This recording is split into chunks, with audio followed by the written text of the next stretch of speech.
Бауырым, сен мына значокты көріп тұрсың ба, жазуды?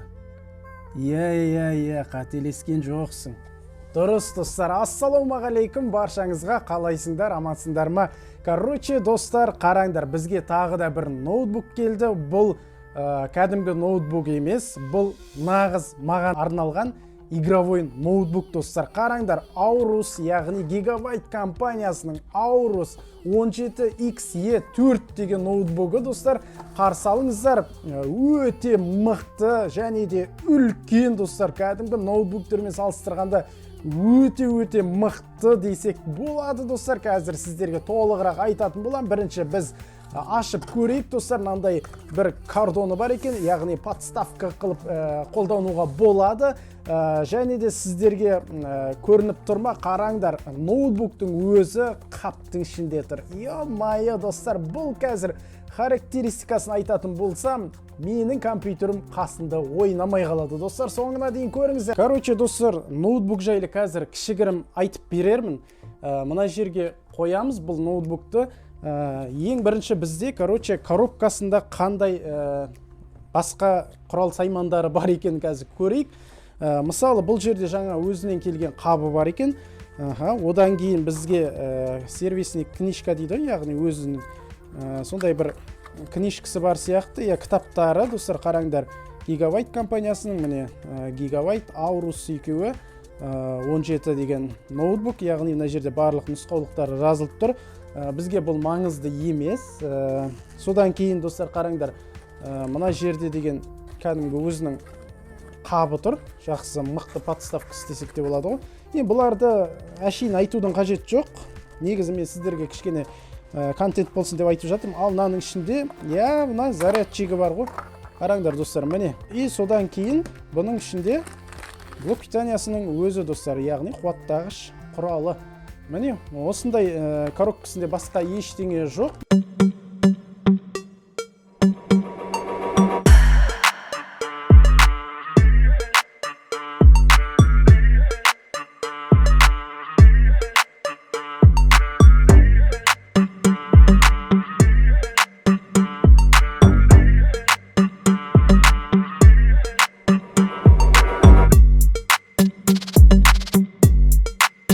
Ал, достар, короче, енді жаңа видеоны көріп болсаңыздар, сіздерге енді кішігірім жалпақ тілмен түсіндіріп кетейін. Бұл компьютерді, яғни ноутбукты таныстырайын.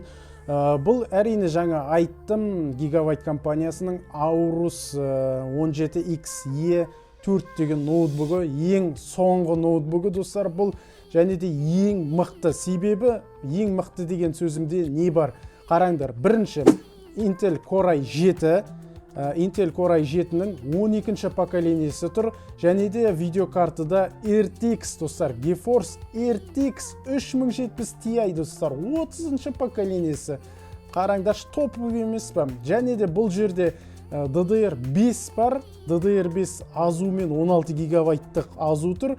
Және де, достар, 1 терабайттық SSD жады орналасқан, және де ол жылдам оқиды, достар. Жылдам компьютер қосылады, яғни ноутбук қосылады, жылдам ойындарды саған жеткізуге тырысады, достар. Және де бұның мониторы, яғни дисплейі, игровой, яғни геймерлерге арналып жасалған. Бұның диаметрі 17-де 3, достар. Бұл сіздің қолыңыздағы ноутбуктардан сәл-пәл ұзындау, достар, көрдіңдер ғой. Және де бұл монитор менің кәдімгі видео түсіріп жүрген мониторымның қасында айдалада жатыр ғой. Бұның монитордың герцовкасы, достар, айтсам, е-майы, 360 герц, достар. Мұна жіп-жіңішке 3 миллиметрлік мониторға, достар, 360 герц мониторды, экранды сыйғызып қойған ғой. Қараңдаршы, не деген керемет ноутбук. Е-майы, достар, енді бұлмен қазір бізге ойын ойнамау күнә. Яғни ойын ойнаймыз, бұл ноутбукты қиынаймыз, достар, қалай болатын сіздер қазір көресіңдер.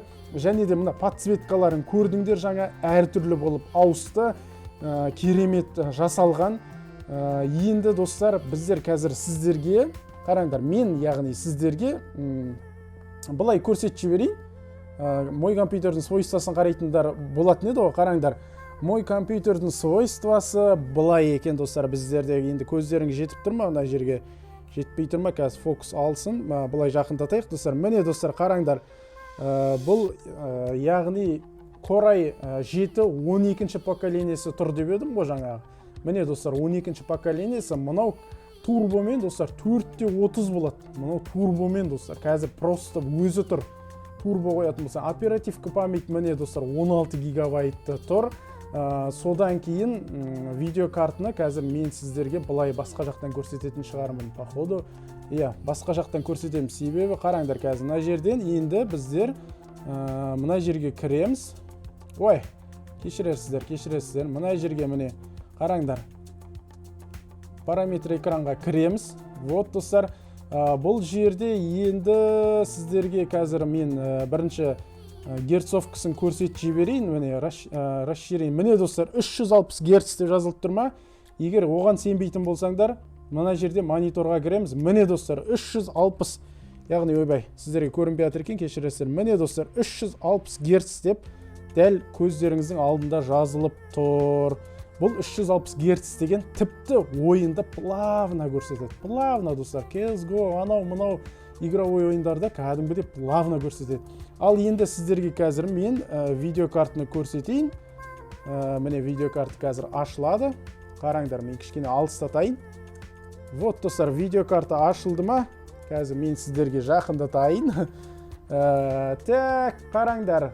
GeForce, міне RTX көріндер ма? Көріне ма достар? Міне сенбейтіндерге. Міне достар, RTX 3070 Ti достар. Және де бұның процессорде жаңа Core i7-12 поколениясы тұр деп айтып едім ғой. Ол яғни 14 ядырлы достар. Білесіңдер ме? 14 ядырлы деген процессорды. Ё-майо, сұмдық ноутбук қой достар. Құттықтап жіберсеңіздер болады.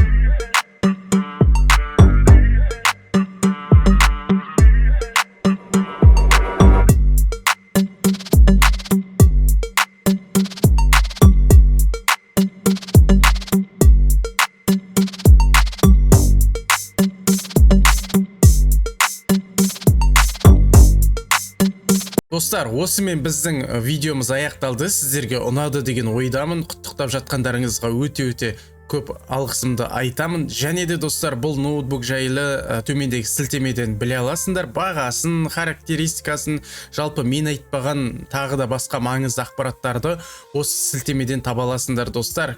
Көріңіздер, кіріңіздер ішіне. Жай просто бағасын қарау үшін де кіріп кетіңіздер. Сіздерге ұнайды деген ойдамын. Аман сау болыңыздар, келесі кездескенше давайте.